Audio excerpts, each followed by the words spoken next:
बंदूक अनजाने में लड़की के हाथ में चली गई। ऊर्जा की लहर गुजरते ही पुलिसकर्मी स्थिर हो गया। समुद्र के राजा ने पुलिसकर्मी को उठाया और बाहर चला। पुलिसकर्मी को लिफ्ट से निकालने के बाद समुद्र के राजा ने फोटो खींचना नहीं भूला। इसके बाद उन्होंने लिफ्ट को नियंत्रित किया और बुरे सपनों के समुद्र से पहले के पड़ाव की ओर जाने की तैयारी की। इस समय पुलिसकर्मी ठीक हो गया और तेजी से लिफ्ट को नियंत्रित कर लिया। पकड़े जाने से बचने के लिए समुद्र के राजा ने लिफ्ट के दरवाजे खोल दिए और बर्फीली पहाड़ी की चोटी पर पहुंच गया। पालतू सुअर गलती से बर्फ में फंस गया और पीछे के पैरों को मारने के बावजूद बाहर नहीं निकल पा रहा था। लड़की ने यह देखा और उसे बाहर निकालकर अपने बैग में रख लिया। फिर वह और समुद्र के राजा तेजी से आगे बढ़ने लगे, क्योंकि आखिरी कनेक्शन दरवाजा पास ही था। लेकिन ज्यादा दूर नहीं चलने पर उन्होंने देखा कि सामने एक खाई थी।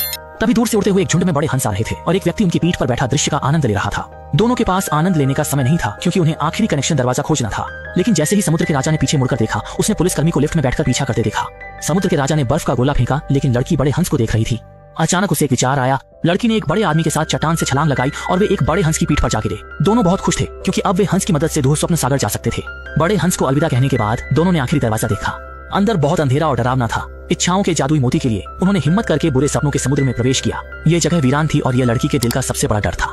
बुरे सपनों के समुद्र में जाने से पहले लड़की ने समुद्र के राजा से कहा कि तुम मेरे चाचा हो। वह जादुई मोती पाना चाहता था ताकि रात में अपने मृत पिता से मिल सके और दिन में चाचा उसकी देखभाल कर सके। लेकिन समुद्र के राजा को वास्तविकता स्वीकार नहीं थी। वह केवल सपनों में स्वतंत्र रहना चाहता था। इस क्षण वह बुरे सपनों में नहीं जाना चाहता था, इसलिए उसने लड़की को जगा दिया। लड़की तहखाने में सो रही थी और शिक्षक ने उसे देख लिया। इस घटना से वह और उसके चाचा में मनमुटाव हो गया, इसलिए वह चाचा की नाव पर बैठकर पुराने लाइट हाउस लौटने की तैयारी करने लगी, जहां वह अपने पिता के साथ रहती थी। हालांकि जैसे ही वे पहुंचे, हवा और लहरें अचानक तेज हो गईं। खिलौना सुअर पानी में गिरा और उसने पकड़ने की कोशिश की, लेकिन मस्तूल ने बेहोश कर दिया। जब वह जागा तो उसका शरीर बुरे सपनों के समुद्र में था। समुद्र के नीचे की रोशनी ने उसका ध्यान खींचा, इसलिए वह उधर तैरने लगा। उसने टॉर्च चलाकर चारों ओर देखना शुरू किया। अंततः उसने एक छोटी नाव के डेक के नीचे कई जादुई मोती पाए और उन्हें पकड़ने की कोशिश की, लेकिन उसका हाथ काफी लंबा नहीं था। छोटे मोती की मदद से उसने अंततः एक जादुई मोती प्राप्त किया। लेकिन जैसे ही वह इच्छा मांगने वाला था, बुरा सपना अचानक आ गया, जैसे कि उसे निगलने वाला हो। संकट की घड़ी में समुद्र के राजा ने विमान चलाकर बुरे सपने दूर किए। असल में उसने सपने में एक पायलट से मुलाकात की और जाना कि लड़की अकेले बुरे सपनों के समुद्र में थी। इसलिए उसने पायलट को बेहोश कर दिया और विमान चलाकर लड़की को बचा लिया। लेकिन बुरा सपना काले धुएं की तरह उनके पीछे लगा रहा और विमान की पूंछ को निगल लिया। नियंत्रण खो चुका विमान अगले सपने के कनेक्शन दरवाजे में घुस गया। वे तेजी से टॉयलेट में कूद गए और पीछे से बुरा सपना भी आ गया। सौभाग्य से वे अब कचरा ट्रक पर थे। छोटा लड़का वाहन चलाकर सीधे नन के सपने में घुस गया। दोनों वाहन से उतरकर कनेक्शन दरवाजे की ओर भागे, लेकिन लाइट हाउस में वापस आते ही लड़की को चक्कर आने लगा और वह चल नहीं पा रही थी। असल में वास्तविक दुनिया में चाचा ने उसकी गुमशुदगी देखी और बचाव के लिए लोगों को बुलाया, और लड़की इस समय खतरे के कगार पर थी। सपने में भी वह ऐसी ही थी। समुद्र के राजा उसे उठाकर कनेक्शन दरवाजे की ओर दौड़ सकते थे। दरवाजे के पास पहुंचकर लड़की ने देखा कि जादुई मोती गिर गया है, लेकिन बुरा सपना आ गया था। समुद्र के राजा तेजी से दौड़े।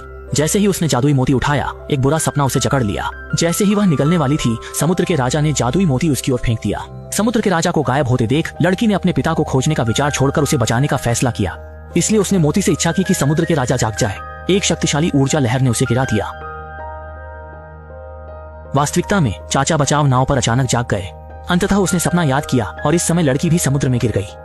यह देखकर चाचा तुरंत पानी में कूद गए और लड़की को बचा लिया। इस समय सपने में फंसी लड़की ने डरावने सपने का सामना किया और भागने के बजाय उसका सामना किया। उसने डर को भुला दिया था और डर के बिना बुरा सपना भी गायब हो गया। फिर लड़की छोटे सुअर के साथ लाइट हाउस लौट आई। उसने अपने हाथ में जादुई मोती को देखा, जो धीरे धीरे धूल में बदल गया और हवा में उड़ गया। अपने पिता से मिलने की आखिरी उम्मीद टूट गई। तभी पुलिस अचानक लाइट हाउस से बाहर आई। इस बार वह किसी को पकड़ने नहीं आया था, बल्कि लड़की को छोटे सुअर के पेट को छूने की याद दिलाने आया था। आश्चर्य की बात है कि छोटे सुअर ने सहलाने पर फिर से एक जादुई मोती उगल दिया। इसलिए लड़की ने तुरंत एक इच्छा की। जल्द ही उसके पिता उसके सामने प्रकट हो गए। उसने तेजी से अपने पिता को गले लगाया और अपनी यादों को साझा किया। दोनों ने मिलकर अतीत की यादों को ताजा किया और बिस्तर पर लेटकर बातें की। पिता ने बेटी से कहा कि सपनों में मत खो जाओ, वास्तविक जीवन तुम्हारा इंतजार कर रहा है। अगर तुमने इसे खो दिया तो यह बहुत अफसोस की बात होगी। लड़की जानती थी कि उसके पिता चाहते हैं कि वो वापस जाए, इसलिए उसने उनसे अंतिम विदाई ली। वास्तविक दुनिया में पूरी कोशिश के बाद लड़की आखिरकार जाग गई। इस क्षण चाचा का तनावपूर्ण दिल आखिरकार शांत हो गया। वह एक बच्चे की तरह लड़की को कसकर गले लगाते हैं। फिल्म के अंत में लड़की और चाचा दोनों खुशी से जीवन जी रहे हैं। कोई भी व्यक्ति हमेशा सपनों की दुनिया में नहीं रह सकता। जागना ही असली जीवन है। जीवन तुम्हारा इंतजार कर रहा है, इसे खो देना बहुत अफसोस की बात होगी। इसलिए हमेशा आगे देखना चाहिए। फिल्म यही समाप्त होती है। आपके देखने के लिए धन्यवाद।